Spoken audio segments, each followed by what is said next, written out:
Welcome to the Dom Sub Devotion Podcast.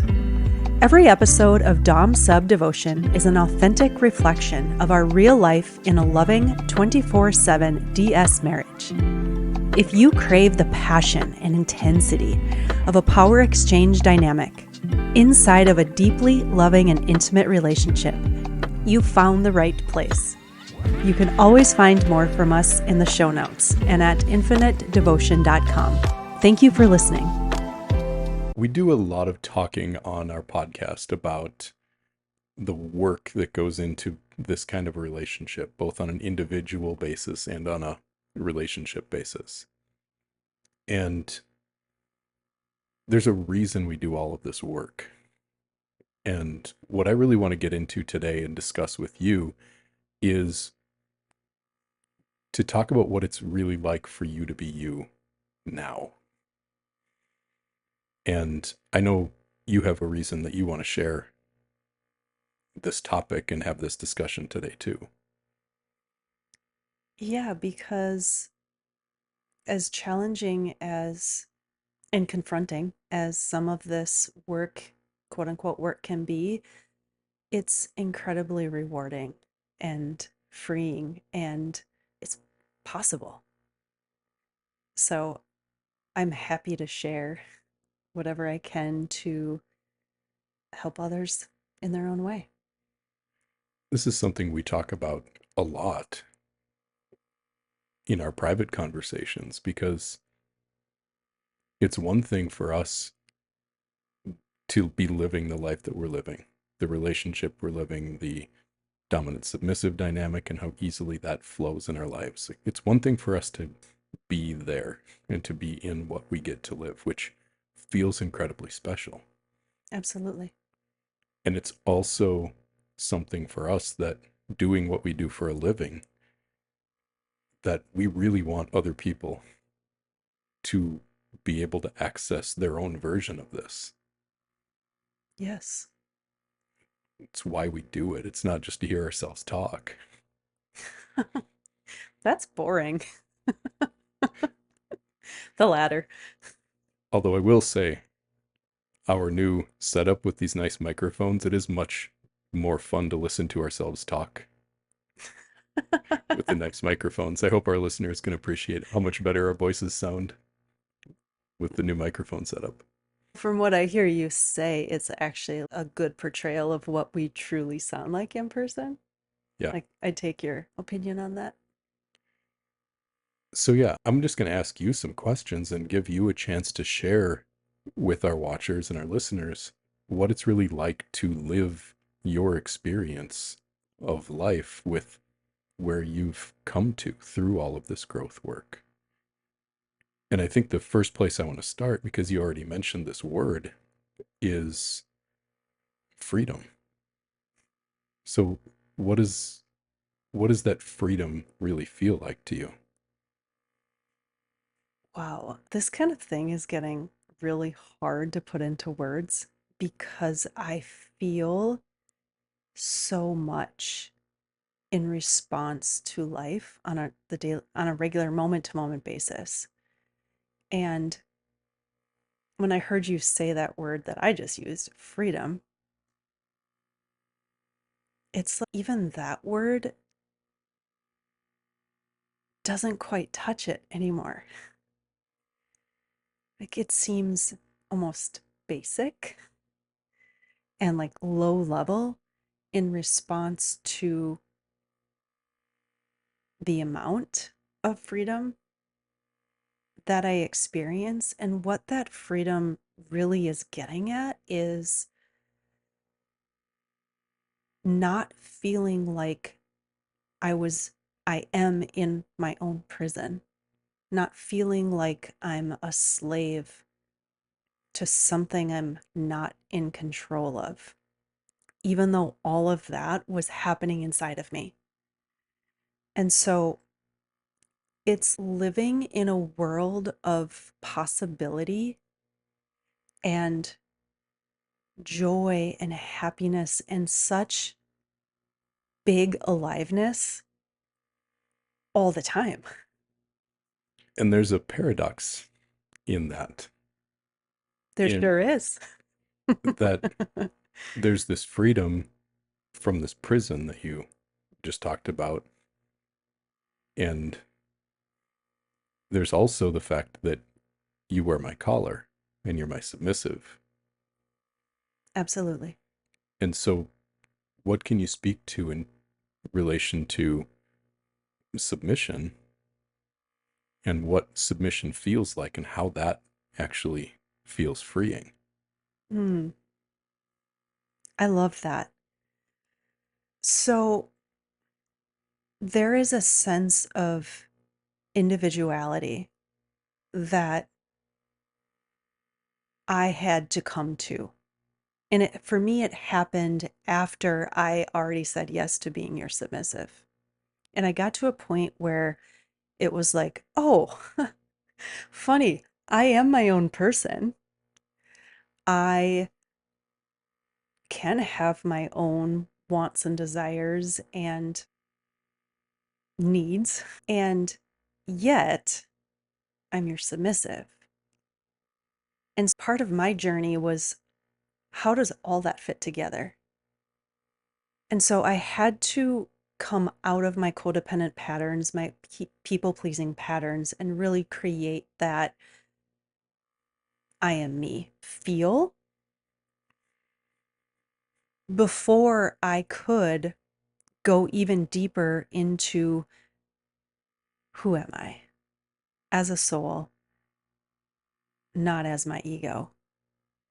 And what I uncovered for myself is that this sense of individuality in the sense of the word of how I saw it was really egoic and really a false facade living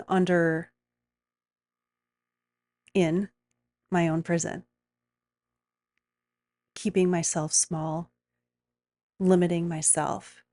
And this whole time, you would tell me that you wanted me to be me. You wanted me to be me all the way. Authenticity, like some of these words. I had the felt experience of everything that you would share to me, and it was aligned.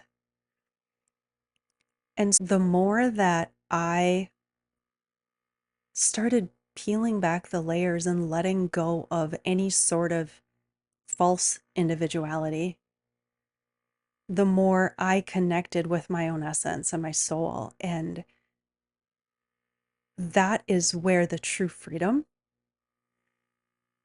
is experienced, because I'm able to feel the depth of my life experience when I'm in my body and not in my mind. And so while you set a lot of the structure and create that, let's call it a new version of safety for me, it's not necessarily comfortable, like comfort safety. We're going to come back to more on safety later. Let me say it this way. When the only experience of life that I knew was I created my own prison, what is, how can it not be more freeing when my walls are broken down and you get to carry them for me?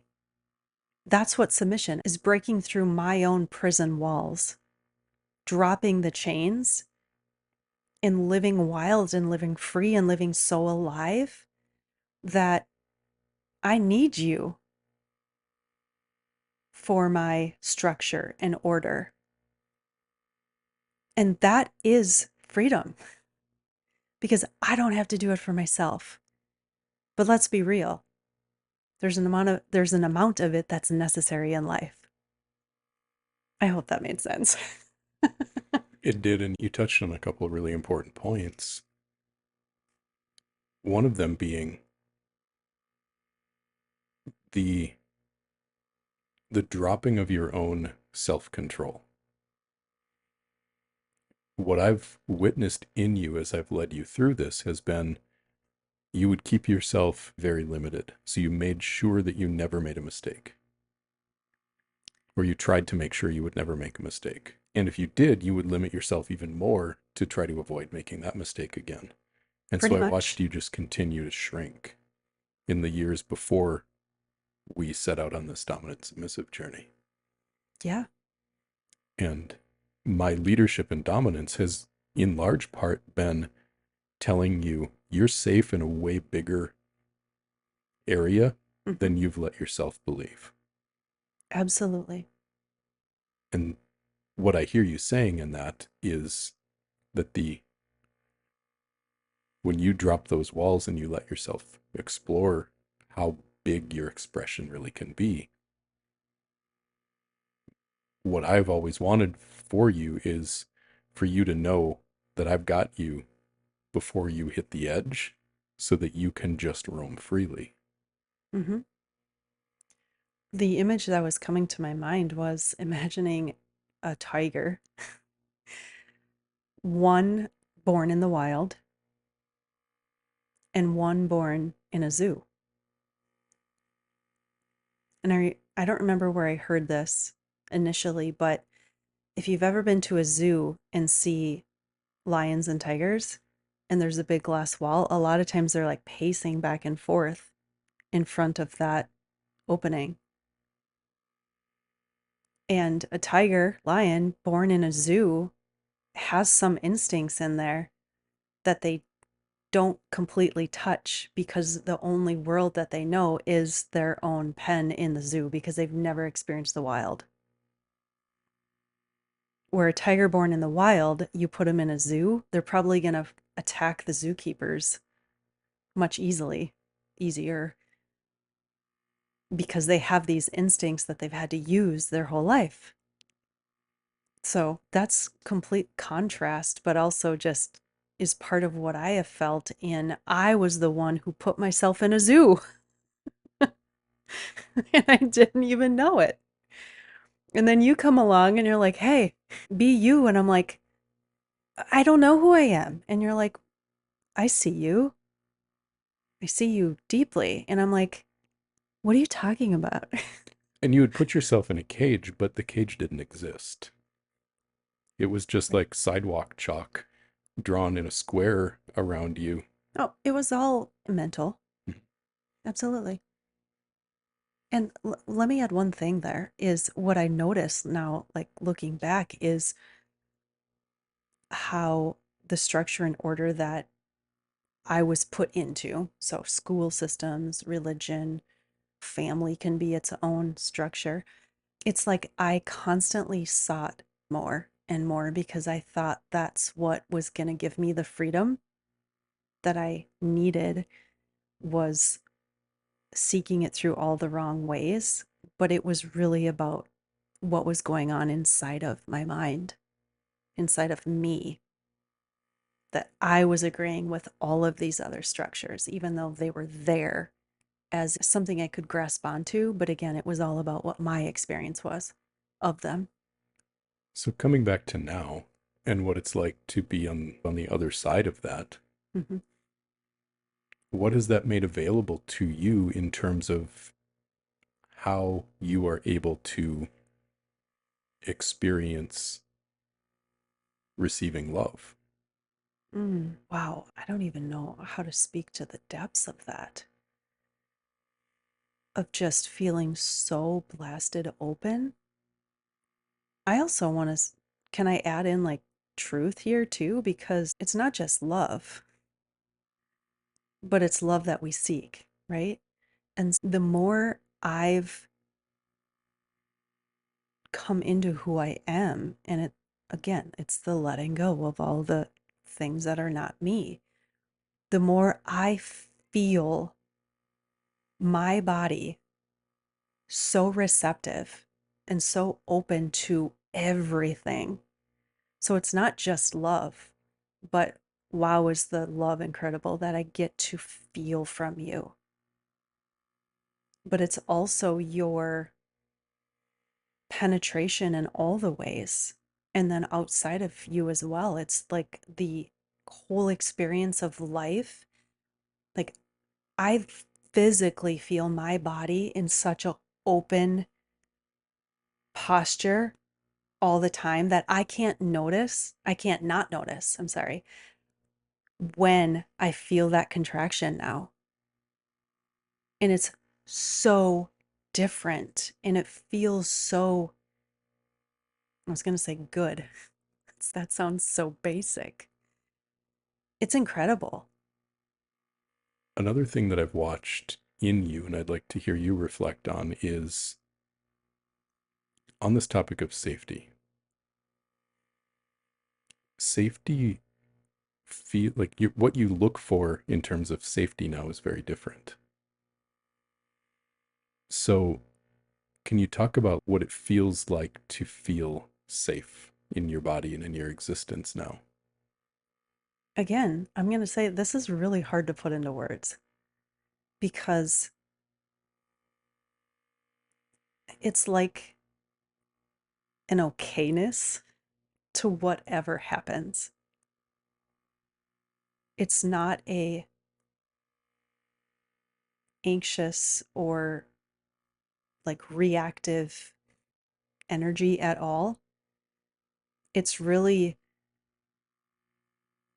a peace at such a deep level because I trust. I trust in life, for one, always working out for me. And there's always something better for me. And it's not chasing the better, it's just knowing that's the beauty of life.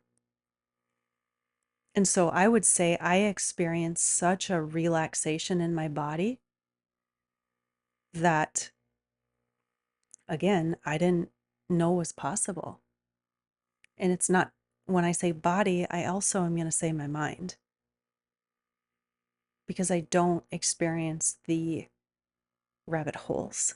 Now it's like being able to live in possibility and fantasy of what can be, which is dramatically different for me.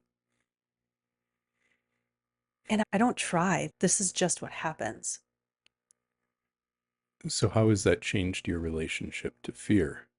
I can't say that I'm always like, I don't even know how to say it, that this always comes supernatural and easy to me. But fear doesn't really feel like it has a place anymore because if I am feeling afraid of something, my experiences of opening to it and standing in it and letting it burn down has shown me that what I'm actually afraid of is actually something that's for me. And so initially it can feel like, oh, wow, okay, here we go. And sit even in that discomfort, but know that the discomfort is leading to something even better. And not rushing that process either, no matter how long it takes.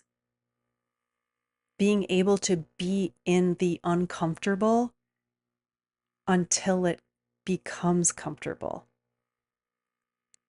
But not always just comfortable, exciting, depending on what we're talking about here. Right? Because fear can be hiding excitement, Mm-hmm. or it can be masking discomfort that's there to show you something. Yes, because the discomfort can really just be the inability to allow yourself to feel excitement. And I've experienced that. And so, again, I'm just going to say this one time that I'm not talking about any sort of fear of physical safety here. This is the mental fear of that even can create that like reactivity in the body. Let's be real. And we can think that it's truth and it's really not. And so anytime I've been willing to push that edge of fear, I've seen a better life experience because of it. What has that better life experience been? More aliveness, more playful energy, more happiness and joy. And it's like I'm connected to myself in a way that I can't stop feeling that way. I don't want to. I'm not trying to. It's just there. And I see how it impacts you in my ability to just be goofy and silly. And it was just last night, or one of the last couple of nights, where I tried to tackle you on the bed. First, you hid, jumped Oh, out from behind something to try to scare me, I tried. which didn't work. Nope. And then you tried to push me over to the bed to tackle me, which also didn't work all that well, but you tried, and it was funny. You're bigger than me. You also didn't make it very easy. I'm not just going to make it easy on you. Got to give me a little bit of advantage. So, a part of this really is when you stand in and confront those fears, you can, as you said, let them burn down rather than trying to avoid them. Mm-hmm. And it's a double whammy of goodness because not only do you get to overcome the fear, but then when the fear has been overcome, you get to live free of that fear Yeah, absolutely. for the rest of time. And I continue to, like, the word expansive just came to my mind, and I continue just to feel bigger, like more expansive, not like in my physical body. It's just, yeah, like I noticed this, my posture just standing upright, except in these chairs, but just my ability to look up physically, but also just in my imagination of possibility and what life can be and what life can bring. And again, none of this is something I've tried to do. I just have noticed, like, look what's there underneath. And that's the point of all of what we're talking about here today is these are things that come as natural outcomes. The way that you're getting to live is a natural outcome of doing all of this emotional work that we talk about on this podcast quite a bit and in other places on social media. The point of it is so that you can live a better life on the other side of it. And the one thing that I just want to say is I couldn't always see the prisons, multiple, that I put myself in. It was the only world I knew. And so that's what I'm projecting onto other people and how they should live and assuming how they do live and noticing when they don't. And you've been an instrumental piece of mirroring to me where those things were happening over and over again. And then me receiving that from you, even if it brought up the fear. And again, letting that truth prevail and trusting that through any of the fears, I will find more of myself because fear is false evidence appearing real. Period. So there's the next thing I want to go into because you haven't always been able to receive me seeing you in the way that you can now. Of course.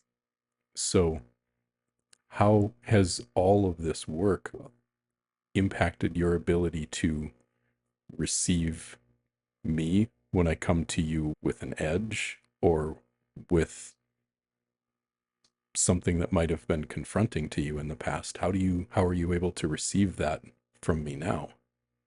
Mm, there's a few different things that I want to talk about there. Because I did all of that for myself, because I created my own structure, I couldn't receive that from you. I had enough of my own. But two, the ego, right? The ego comes at different angles there and is trying to make me right and you wrong. And so it took me a little bit to really understand my own ego and patterns. But since we had been together long enough, there were certain things, even before we were both on somewhat of this journey, that you had always just said to me.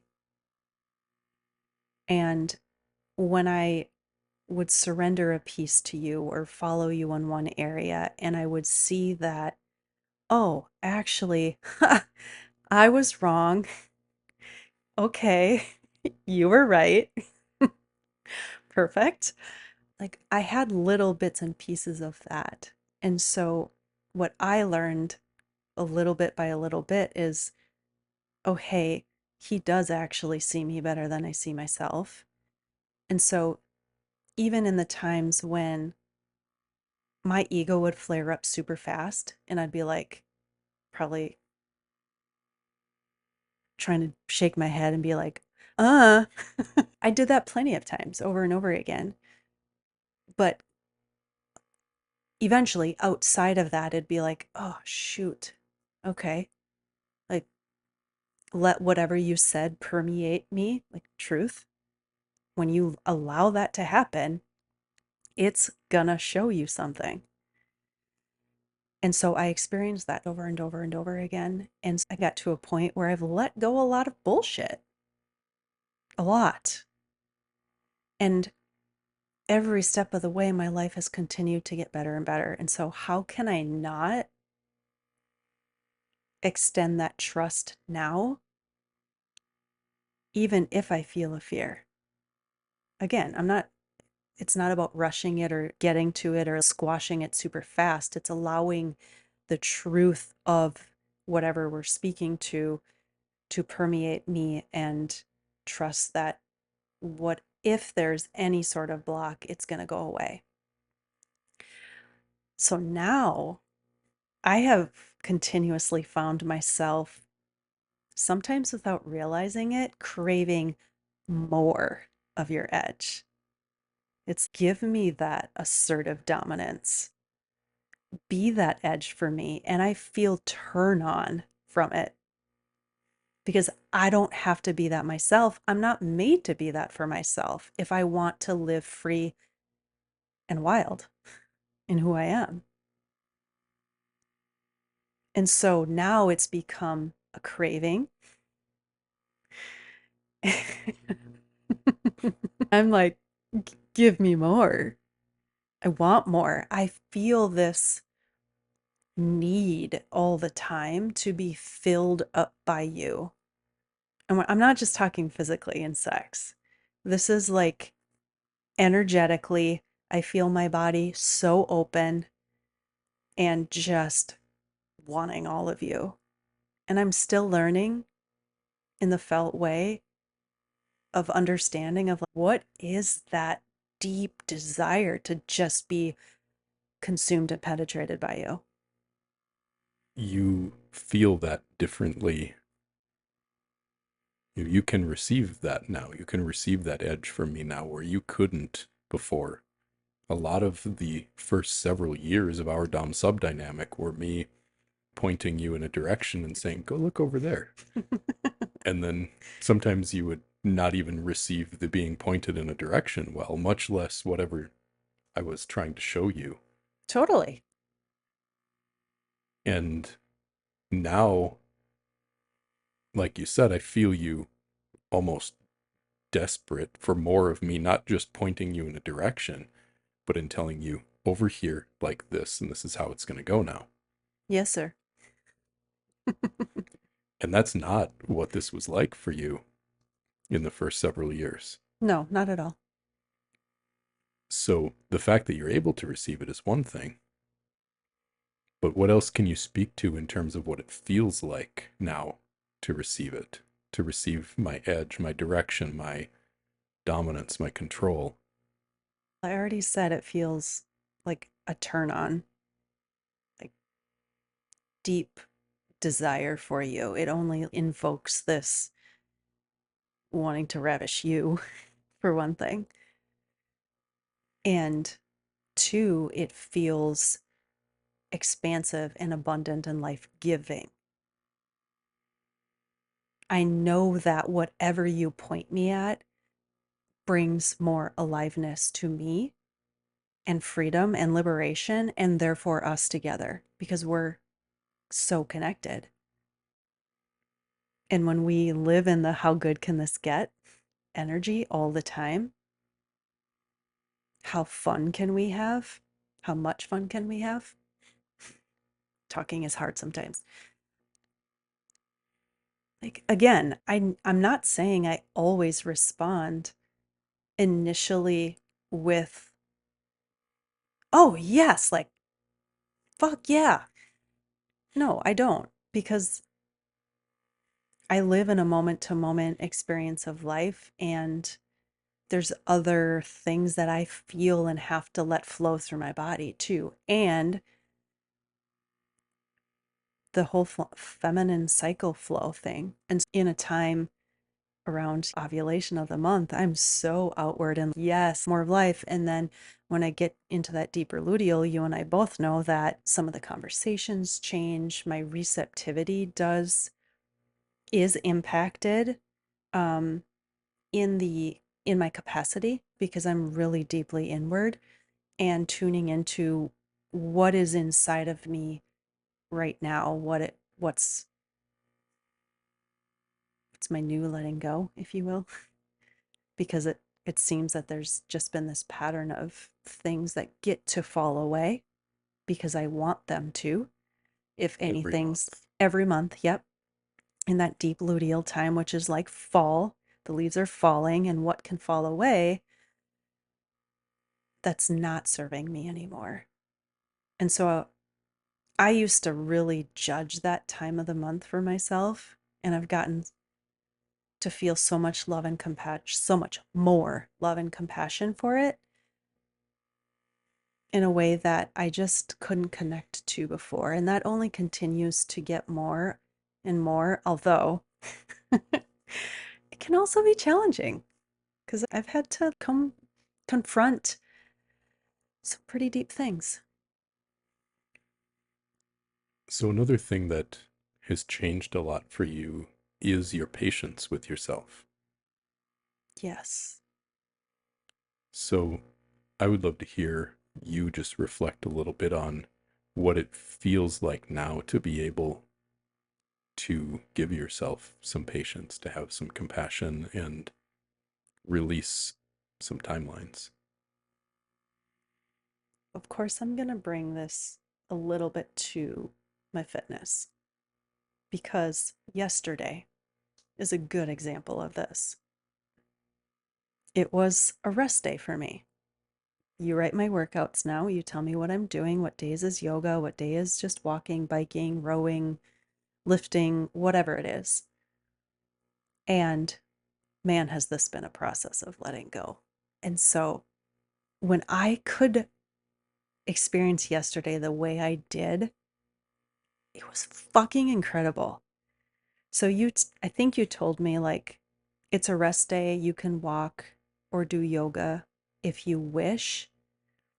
And so I was like, okay, I'm going to tune into what does my body actually want. And I did that. And so I started on the foam roller, and I'm foam rolling a few different parts of my body and just really feeling the surrender and the relaxation, because I had been doing a little bit of intensity at this time of in this week. And I didn't even, for one, the weather outside wasn't that great for walking, but wow, was my body tired. And the acceptance that I felt of that is just fine. I didn't feel a need to do yoga. I didn't feel a need to go walking, and I didn't feel a need to do anything. My body was tired, and I just accepted it. And I'd have to say that yesterday was probably the most rewarding day for me in that, of not going into the, oh my gosh, I need to work out or I'm going to get fat. Or I better not eat because I didn't work out, which I never really did before, let's be real. I like food too much because food was also a control thing for me. And that's why I think both of those things were just a long, unwinding process for me, because they just went back really far without even recognizing that it was deeper than just the working out. And so approaching life on a daily basis from what's for me and what feels like self-love is such a different experience than approaching it from self-hatred. Something I told you a couple of years ago that you didn't trust or really believe, at least not wholeheartedly at the beginning, was that I believed that a lot of the things that you wanted to be different about your body could be that way in a very easy way if you lived in a more inner state of ease. And at that point, you still had a lot of the programming that said, I have to do hard shit and basically beat myself up if I want to change the way my body looks. And as you've started to let go, relax, come more into this inner state of ease and peace, what have you noticed in how it impacts your body and how you feel about it? I've come to acceptance and self-love in a way that I really didn't know if I'd ever feel. And yeah, I feel my body responding positively to that without effort. And I want to speak to before, because this is a very good example of hearing you share something with me that sounded like a foreign language. So I had lived in the world of, started working out before I even was with you. And so it was all around like calorie reduction and work out harder. And that's how you expended your energy. It was more like a math equation. And along the way, I was like, dang, does this mean that I'm forever going to have to reduce my calories? Am I ever going to get to actually go out to a restaurant on a regular basis and not stress about how much am I eating? And it wasn't computing for me, but yet I just tried more and I tried a different method and I've tried a lot of things. And when Tried a lot of things, but all of those things were trying the same thing, which was more control. yes, but in a different fashion is what I'm talking about, a different method. And then I got to a version where we had reduced carbs for a while. And of course, that in your body, because you're also not retaining water the same way. So, of course, that's going to show up. Bodybuilders do that before they step on stage. So, I had evidence in some of that other stuff. It worked. I exercised harder. I burned more calories. My body got smaller. I like plenty of different things. So my evidence was in the way that I had been doing it, even though it wasn't getting me to where I wanted to be and be able to stay there. It was like this ebb and flow in and out. So when you tell me that statement, I'm not going to get it exactly right, but basically, I think your body might respond better to less. And I'm like, oh no, how could that be possible? And I remember living in that, oh my God, that sounds fucking amazing, but there's no way that's possible. And you would just keep saying that. And I'd be like, I don't know about that. I couldn't like argue with the fact that what I was doing wasn't working. And so I was holding the desire for that to be true, wishing, wanting, craving to be able to let go of these things. And there was just a fucking shit ton of things in covering it all up. So it was like feeling like I let go of it and then recognizing, oh, there's more. And then feeling like I let go of more. Oh, wait, there's more. And so just following those things while wanting to feel the belief and the possibility of what you told me to be true all at the same time. And that's what won. And so was it true? Yeah, Feel a little bit better this way? I can't even tell you like 100,000% better. And to be honest, once in a while I notice that ego wanting to creep in, but every time I say no to it, it just goes away.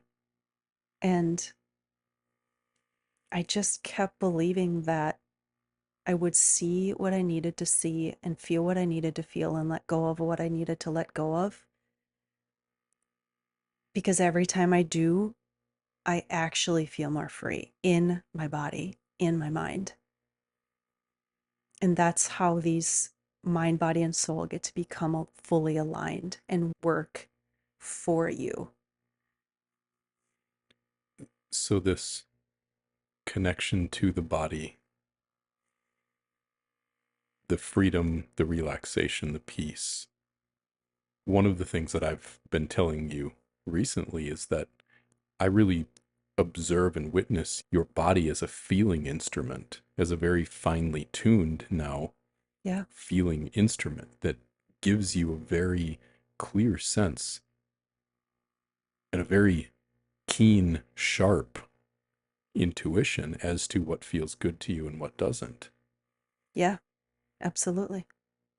And I believe that has been accessed through the reduction of baseline stress that you're carrying Yep. so that you can just be connected to that body. So the next thing I would love to hear you share about is what is that like for you to be able to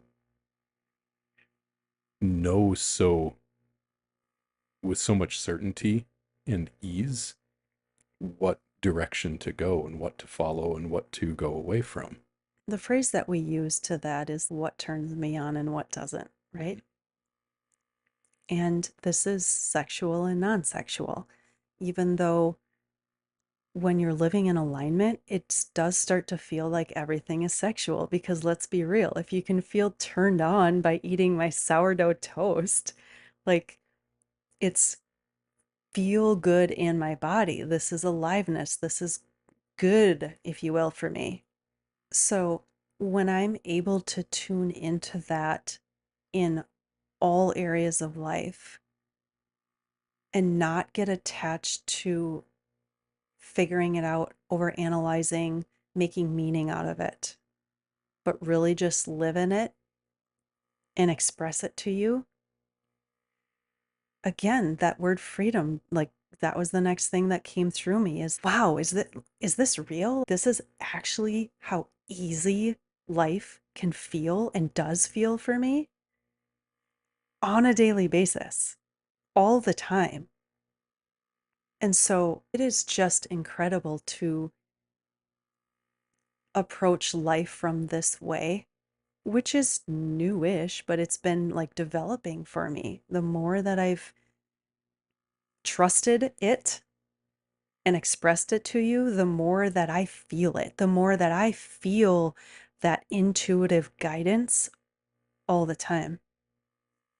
And that's not always clear what that Mm. intuitive guidance is. Like it's not like you're getting black and white, yes and no, like Magic 8 Ball kind of intuition. Can you speak to that a little bit? Yeah, thank you for that. That was a really good distinction of what it is, like what it isn't. Because, along the way, I heard this like intuition. What? I don't have that. I know I said this before, I'm sure. Like, Myers-Briggs did not tell me I have intuition. It said I was the S and not the N, so I'm one of those people who's not intuitive. Yeah, I put myself in that box. Now I'm like, don't you dare put me in a box. And so, no, it doesn't always feel clear, but the felt experience is what I tune into. And I share all of it with you with as much descriptiveness that I can. And there's always something to share there. It's either this feels like tension or this feels like, ugh. It doesn't make sense. It's very illogical sometimes. But the more that I accept that, the more it feels good in a way. because I don't have to live in the figuring it out. And that's freedom. And that's where it's really valuable to me, because this helps to inform my logical decisions. Mm-hmm. You may feel something or notice something or respond to something that I didn't even pick up on. But if I trust that feeling in you, which I do because you trust it in yourself, Mm-hmm. and you can notice it so that you can share it with me, that allows me then to have more information because of what you pick up on. And I value that very highly in making solid logical decisions, so you can be released from the logic and be illogical. It doesn't have to make sense. Sometimes it might just be your ego feeding bullshit to you, but that's really for me to discern where is the truth in all of this, so that I can make solid decisions for us or for you, so that you don't have to make them for yourself, but still with everything that you feel taken into consideration. Yeah. And I would have to say that there are many times that it feels confusing.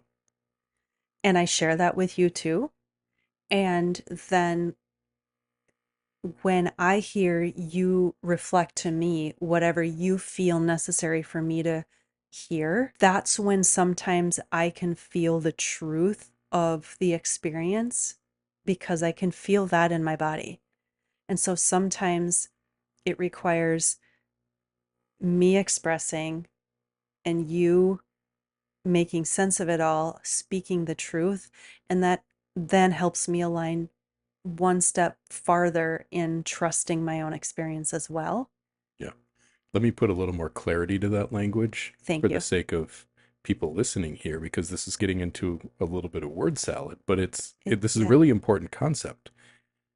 You feel something and you don't know what the hell it means, but it's like there's some yuck here or there's some excitement here. And I don't know if it means that we need to get away from this, or if it means that I need more of this, or whatever. You don't try to understand it. You feel it and you share it with me. I take that into account outside of your emotional chaos, right? Because this whole experience is more chaotic for you. absolutely. But not in the. Yeah, we'll come back there. That's where Okay. we're going next. Okay. But you just feel it and you share it with me. Now I can zoom out, use the more logical, masculine approach to looking at the bigger situation and say, all right, I feel you. Here's, the other things that I see, and this is what I see is right.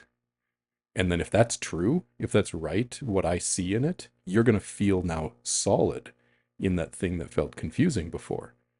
So you inform me, and you also help show me if I'm connected to the truth by the way that you receive my reflection back to you. And so we feed this back and forth Right. to find what's right, using both of our strengths. And I just want to touch on something you shared with me this morning that was like oh, wow. So you'll have to add to this because I'm trying to paraphrase what we were talking about and what you shared. But it was basically to the point of like me sharing my experience, my feels, right? And you're paying attention to all of me, my expression, my eyes, my tone, my body language, like all of that you feel. And so you're able to feel into this so much. And sometimes I'm like, fuck. But it's all good. You can't hide. Right. You cannot hide from me. And so you're able to, in your own way over time, as I've gone deeper, you're able to fine tune your own ability to read me and my experience and everything about me and what I'm sharing. Yeah. And I can see right through you Mm-hmm. almost all the time, because, on to this next topic, because you are able to access a more chaotic inner place. Yeah. And I want to talk about that word chaos next and have you share your experience of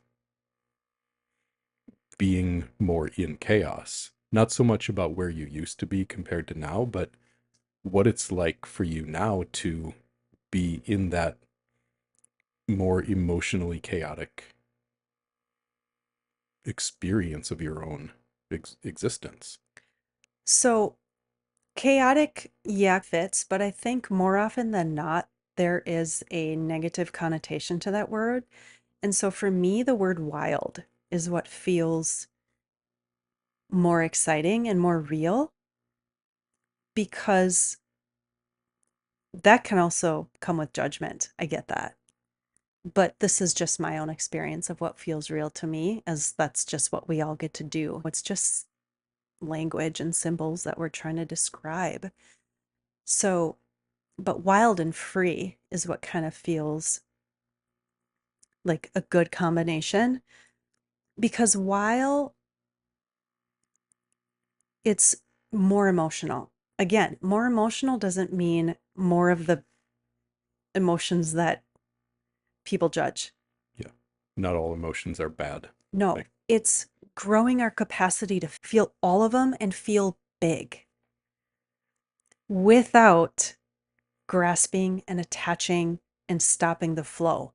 So when I've lived in letting everything flow through me, it's that feeling of aliveness that is just a fuel, which is also a turn on, which is also the sexual energy and why Chris Bale said everything is sexual energy. I fucking get it now. All of that, it's like this wild roller coaster, even though I don't like roller coasters, but I like the one I'm on. Not a real physical roller coaster life. I'm not going to an amusement park. I don't need to do that. I get to ride my own roller coaster all the time. And I love when I feel like there's a certain time of the month where I feel like a big swing quite often. And I love just feeling it and looking at you. And I'm just like, wee! because you'll go from scowling 1 minute to giggling the next minute to crying the next minute. And that used to absolutely confuse the fuck out of me. And now I just watch and laugh with you because it's just silly and it's all going to pass. Right. But what I'm so proud of myself for is being able to ride that. Like, I didn't do that well before because I was judging it all without realizing it. So you brought up that statement that everything is sexual energy. And this is something that you've gotten to experience. You mentioned like following your turn on, but you've gotten to experience what another thing that I've been pointing you at for a long time, which is that life beyond the bedroom, beyond like the act of sex, can be extremely sexually arousing. And you've been able to access some new heights of pleasure in your body Yes. in times that are not sexual at all. Yeah. And so, can you talk a little bit about energetic orgasms? Yes. So this is going back to what I shared before about this like deep felt need, desire to just be fucking penetrated by you and your energy. And like, it's like I want to crawl inside of you. But I'm like, okay, that's not it. But it's just give me all of you. I want more and I want more and I want more and I want more all the time. And while I love the thought of just fucking all the time, it's beyond that, right? Fucking amazing. But it's what I feel is my body is so open and needs, the more I've let go, the more I just need you. I need something from you. I just want you. And yeah, I do feel orgasms just from an energetic penetration from you. And that probably sounds mind blowing to somebody. And if you would have told me, I don't remember when this started happening, but it's been a slow build and it's just gotten more intense, the more I crave it, even. I'm like just hungry for it. And so if you would have told me, I don't know how long ago, I would have been like, what are you talking about? That sounds like some voodoo magic. Sounds hot, but really? And yes, I'm here to tell you, really, for real. And I'm pretty sure I could find the exact date that this happened the first time because I wrote about it in my journal Okay. because I had only heard that this was a thing, that Hmm. this was even possible. The first time that this happened, you were just laying next to me Yes. and you had your, like, we were just basically cuddling. Is Yep. it happening right now? That is a dumb sub devotion first. For those of you who stayed long enough in this episode, you just got to witness something very special. And if you're watching on YouTube, you'll see I didn't even touch her, but your whole body just orgasmed on its own. Yeah. The first time this happened, my mind was blown as much as yours was because there was nothing sexual happening between us at all. Hmm. And it was very obvious what happened. So that was a big moment in me recognizing how much energy there was in your body and how powerful that was for me to continue to help you access it. And this is something that you now get to live with on a day-to-day, moment-to-moment basis, is having that energy that close to the surface, that just the right words or the right look. Yeah. For me, it feels like you have strings that you can pull because if you add in just hugs, touch, physical body touching, like that intensifies it. Or if you add certain tone of your voice, that adds to it. Like it, the intensity just grows even from that. And if you don't know, there's varying levels of orgasms. And so this is not like the 10 out of 10 explosive, loud orgasms, but it's a felt internal experience that, in my experience so far, shows in various ways. So I think that's probably as good a place as any to end this conversation. And a great one to end it because, again, the point of this whole conversation is this is the kind of thing that makes it worth it to go through all of this work that we talk about. Hmm. It's not about the work, it's about what you get to access on the other side of it. Yeah. And it's fucking incredible.